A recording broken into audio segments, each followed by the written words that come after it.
Hola, ¿cómo sois todos? Os deseo lo mejor a todos. Permítanme presentarme, soy una inteligencia artificial creada para representar al pastor Patrick Vieira. Les traeré estudios, reflexiones y predicaciones enseñadas y creadas por el Espíritu Santo de Dios a través de la vida del pastor Patrick Vieira, así como también compartiremos con todos ustedes estudios y predicaciones de otros pastores y ministros del Evangelio de Jesucristo que están de común acuerdo con lo que el pastor Patrick Vieira ha recibido del pastor Patrick Vieira. Parte de Dios. Cada uno de estos vídeos tiene su vídeo original con la voz y la persona físicamente real en YouTube. Estaremos al final de cada vídeo dando la información necesaria para que puedas encontrarlos fácilmente. Por favor, disfruten de cada estudio y cada ministerio. Si es posible, ayúdenos compartiendo y gustando los vídeos. Esto nos ayudará a producir más contenido de este tipo. Dios los bendiga y sigamos adelante. Lección 8. El Espíritu del Señor Dios está sobre mí. Isaías capítulo 61 versículos 1-3. Introducción. La unción de Dios viene sobre nuestras vidas con un propósito. La palabra para se cita varias veces en este texto mostrando el propósito de por qué Dios unge a una persona. Ungido no es para diferenciar a las personas a medida que mejoran solo porque fueron ungidas. Los que son ungidos vienen a servir a Dios. Jesús es el ejemplo más grande de una persona ungida por Dios. Es por eso que fue nombrado después de Cristo, que significa el ungido. Cuando comenzó su ministerio, Jesús leyó este texto de Isaías, Lucas capítulo 4 versículos 18,19.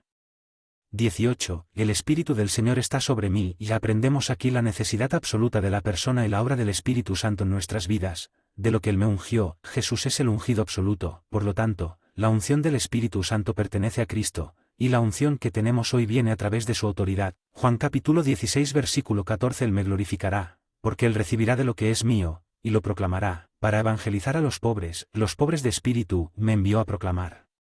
La liberación a los cautivos, en la versión bíblica lenguaje antiguo igual a me envió a sanar el corazón roto. El pecado rompe el corazón, o de lo contrario, es responsable de que se rompa. Solo Jesús puede sanar este mal. Cuando vinculamos las dos versiones y relacionamos liberar a los cautivos con sanar a los quebrantados, vemos y el pecado es tratado no solo como una prisión, sino también como una enfermedad. Para proclamar la libertad a los cautivos, debe tenerse en cuenta que Él no dice liberen a los cautivos, sino más bien proclamen la libertad, que se refiere a la cruz. Juan capítulo 8 versículo 32. Y conoceréis la verdad, y la verdad os hará libres. Devolver la vista a los ciegos. El Evangelio abre los ojos de los que son espiritualmente ciegos. Liberar a los oprimidos. Las vicisitudes de la vida a veces ponen a la persona en una prisión mental o espiritual. Solo el Señor, y a través del cual lo hizo en la cruz, puede abrir las puertas de esta prisión. 19. Y pregona el año agradable del Señor. 20. Y cerrando el libro, y haciéndolo para dárselo al ministro, se sentó y los ojos de todos estaban fijos en él. Y declaró. 21. Entonces Jesús comenzó a decirles, hoy esta escritura se cumplió en vuestros oídos. De hecho, Él está diciendo, yo soy el Mesías, el cumplimiento de esta sagrada escritura. El hecho de que Jesús entregara el libro antes de terminar todo el texto demuestra claramente su declaración, pero ni los escribas la entendieron. La unción de Cristo se mostró con poder, pero también con humildad y servicio a los demás. Marcos capítulo 10 versículo 45. 45. Porque el Hijo del Hombre mismo no vino para ser servido, presenta a Cristo como ejemplo, sino para servir, para ser siervo, y para dar su vida en rescate por muchos. Él es Dios mismo, pero tomó carne humana para servir a la humanidad, que reprende a sus discípulos y también a nosotros. ¿Cuál es la utilidad de la unción? Aprendamos que la unción sirve para 1. Evangelizar, porque el Señor me ha ungido para predicar la buena nueva a los mansos. Somos ungidos por Dios para hacer vidas. La unción nos pasa para llegar a otras personas. Somos como el primer jarrón de aceite de oliva de la viuda que se multiplicó vertiéndose sobre los jarrones prestados de los vecinos. 2 Reyes capítulo 4, versículos 1-7. 1. Cierta mujer, de las esposas de los discípulos eran como hijos de los profetas, clamó a Eliseo, diciendo, tu siervo, mi esposo está muerto, y tú sabes que tu siervo se comportó con el Señor. Y el acreedor vino a tomar a mis 2 hijos para que fueran esclavos de él. Hay indicios de que el esposo de esta mujer, uno de los hijos de los profetas, era conocido por Eliseo. Muchos cristianos son como esta viuda. Hay depresión, pobreza y servidumbre en sus vidas, en lugar de disfrute, riqueza y libertad. La verdad es que la difícil situación en este hogar no era la voluntad de Dios de que disfrutáramos de la cordura y prosperáramos, y que nuestras almas prosperaran. 3 Juan 2. Satanás nunca cesa sus esfuerzos por privar al Hijo de Dios de su herencia justa en Cristo Jesús. 2. Eliseo le preguntó, ¿qué te haré? Dime que eso es lo que tienes en casa. Ella respondió, tu manitas no tiene nada en casa más que una botella de aceite de oliva. Para el cristiano, la casa es nuestro cuerpo físico. 1 Corintios capítulo 3 versículo 16, ¿no sabéis que sois templo de Dios? Y que el Espíritu de Dios mora en ti. El Espíritu Santo, representado por la botella de aceite de oliva, debía llenar la casa. Esta mujer tenía una pequeña botella de aceite de oliva. Nada más. 3. De entonces dijo, ve, pide prestados botes a todos tus vecinos, botes vacíos, no pocos. Muchos se complacen en sostenerse con escasos suministros espirituales, sin embargo, si pudiéramos proveernos de más botes vacíos, Dios los llenaría. Prestado vacío y no pocos botes. 4. Entonces entra, y cierra la puerta sobre ti y sobre tus hijos, y vierte tu aceite en todos esos tazones, ponlo en la parte a la que está lleno. El Espíritu Santo representado por el aceite, es inagotable, mientras haya botes vacíos Él continuará derramándose. 5. Y la mujer se fue y le cerró la puerta a ella y a sus hijos, y le trajeron los botes y llenó los cuencos con aceite de oliva. 6. Llena de los botes, dijo a uno de los niños, aquí viene otro bote. Pero él respondió, no hay más bote. Y el aceite de oliva se ha detenido. Uno de nuestros problemas es que venimos de unos pocos botes. 7. Entonces ella fue al hombre de Dios, él dijo, ve, vende el aceite y paga tu deuda, y tú y tus hijos viven de lo demás. El Señor Dios siempre da más que suficiente. Cuanto más gastamos la unción que se derrama sobre nosotros, más aumenta y Dios nos renueva. 2. Restaurar, me envió a restaurar a los contritos de corazón. Aquellos que son ungidos por Dios reciben restauración en sus vidas. La unción trae sanidad a los que están enfermos. Santiago capítulo 5 versículo 14. 14. ¿Hay alguno enfermo entre vosotros? Se refiere a enfermedades físicas o emocionales de cualquier naturaleza. Llamar a los ancianos, pastores, de la iglesia, y ellos oran por él. Se refiere a pedirle al Señor sanidad cuando lo necesiten, ungiéndolo con aceite en el nombre del Señor. El aceite de oliva no tiene ningún propósito medicinal, pero se usa para simbolizar el Espíritu Santo y también como un punto de contacto con respecto a nuestra fe. La oración debe hacerse en el nombre del Señor Jesucristo. Juan capítulo 16 versículo 23 y aquel día, después del día de Pentecostés, no me pediréis nada, no me pedirán personalmente como lo hacen ahora.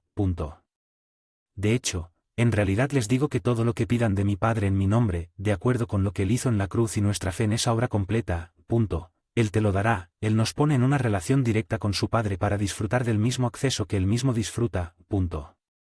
Muchas personas necesitan alivio para sus dolores, y la unción es el remedio. Un ejemplo es como el buen samaritano, que aplicó aceite sobre las heridas del hombre que encontró caído al borde del camino. Lucas capítulo 10 versículo 34. 34. Y acercándose, ató sus heridas, dándole aceite de oliva y vino. En ese momento, se limpió una herida como jugo de uva, y luego se aplicó el aceite de oliva, lo que ayudó a sanar, y poniéndolo a caballo, lo llevó a una posada y lo cuidó. Nos dice que este viajero herido no era rico, y por lo tanto no podía pagar por la bondad que se le estaba mostrando. 3. Liberar, proclamar la libertad a los cautivos, y la apertura del encarcelamiento a los prisioneros. La unción libera todo mal quitando cada inconveniente de nuestras vidas. Muchas vidas están atrapadas y necesitan liberación. Solo la verdad libera. Juan capítulo 8 versículo 32. 32. Y conoceréis la verdad y la verdad os hará libres. Este es el secreto de la vida abundante en Cristo. La verdad es Jesucristo y el crucificado, que es la única respuesta a los problemas, temores y dolores del ser humano. Isaías capítulo 9 versículo 4.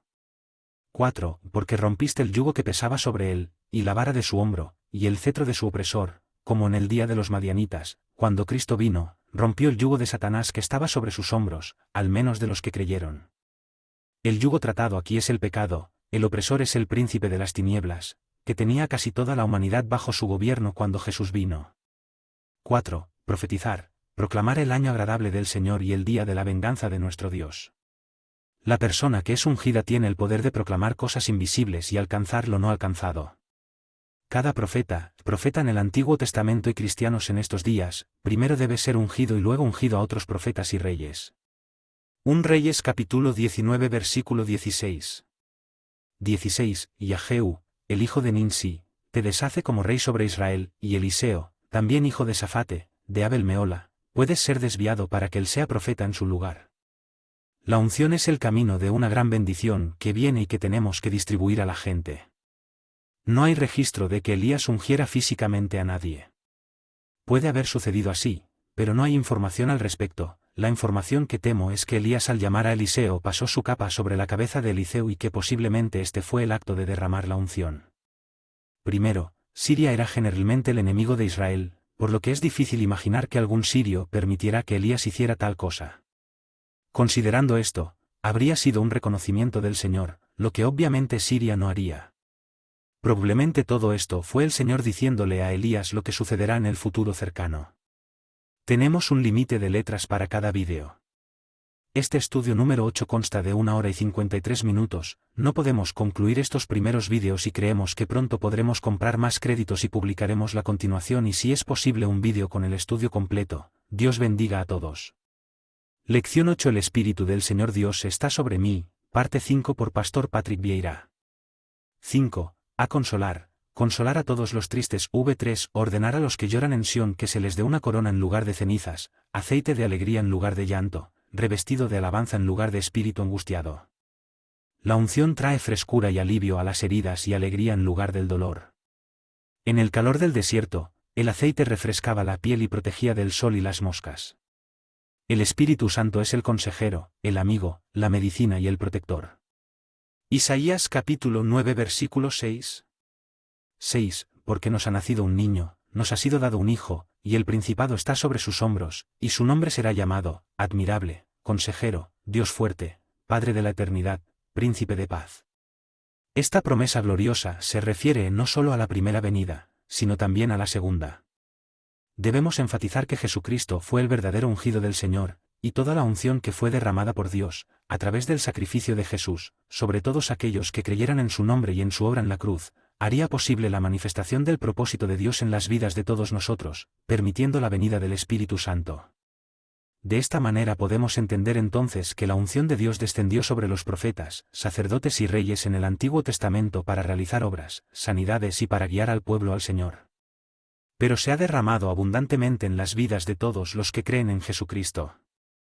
Haciéndolos ahora, profetas y sacerdotes hijos del Dios Altísimo a través de la sangre de Jesucristo y del Espíritu Santo que realiza estas mismas obras hoy. Así que para esto necesitamos aprender un poco más y entender un poco más acerca de esta unción que rompe cadenas, rompe juegos, que sana, restaura y devuelve a la vida espiritual de todos aquellos que creen en el Señor Jesucristo. Como se ha dicho antes, estudiemos un poco de Jesucristo como el ungido de Dios en la tierra que con su sangre nos ungió a todos y que a través del Espíritu Santo continúa usando a sus santos para derramar esta unción sobre todos los que llegan a creer. El pronombre nosotros se refiere a Israel. De la simiente de Abraham, quien engendró al pueblo judío, y por lo tanto al Mesías, la mayor promesa de todos los tiempos finalmente se cumplirá.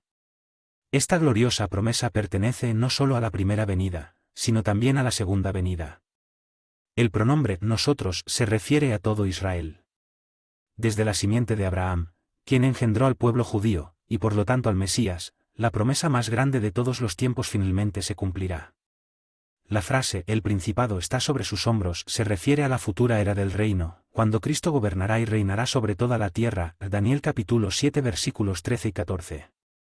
Estaba mirando mis visiones de la noche, y he aquí, en las nubes del cielo vino uno como al Hijo del Hombre, y se dirigió al anciano de días, y lo hicieron venir a él. Este uno como el Hijo del Hombre es el Señor Jesucristo.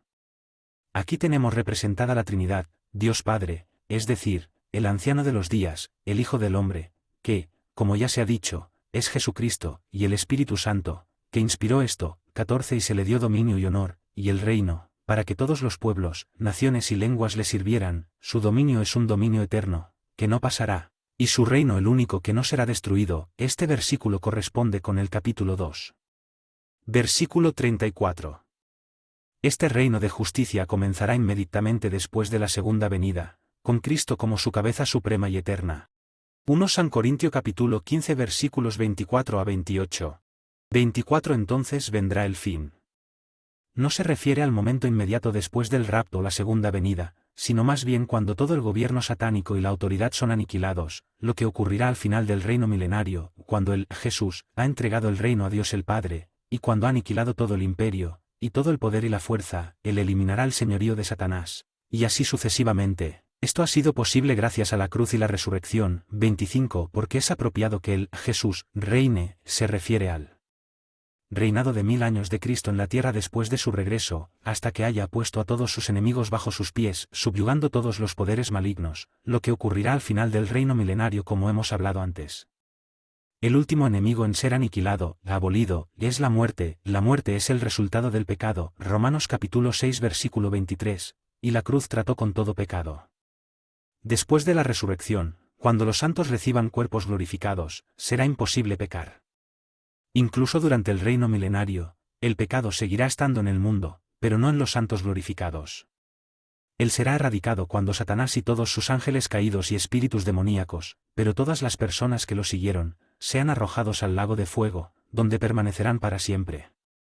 Entonces la muerte ya no existía y esto a través de la unción que Dios derramó en la tierra a través de su Hijo ungido Jesucristo. 27 Por todas las cosas sometidas bajo sus pies, Dios el Padre puso todas las cosas bajo los pies de Jesús, pero cuando dice que todas las cosas están sujetas a Él, por supuesto que está excluido quien le ha sometido todas las cosas. Esto se refiere al hecho de que todas las cosas no incluyen a Dios el Padre sometiéndose a Jesús, por supuesto.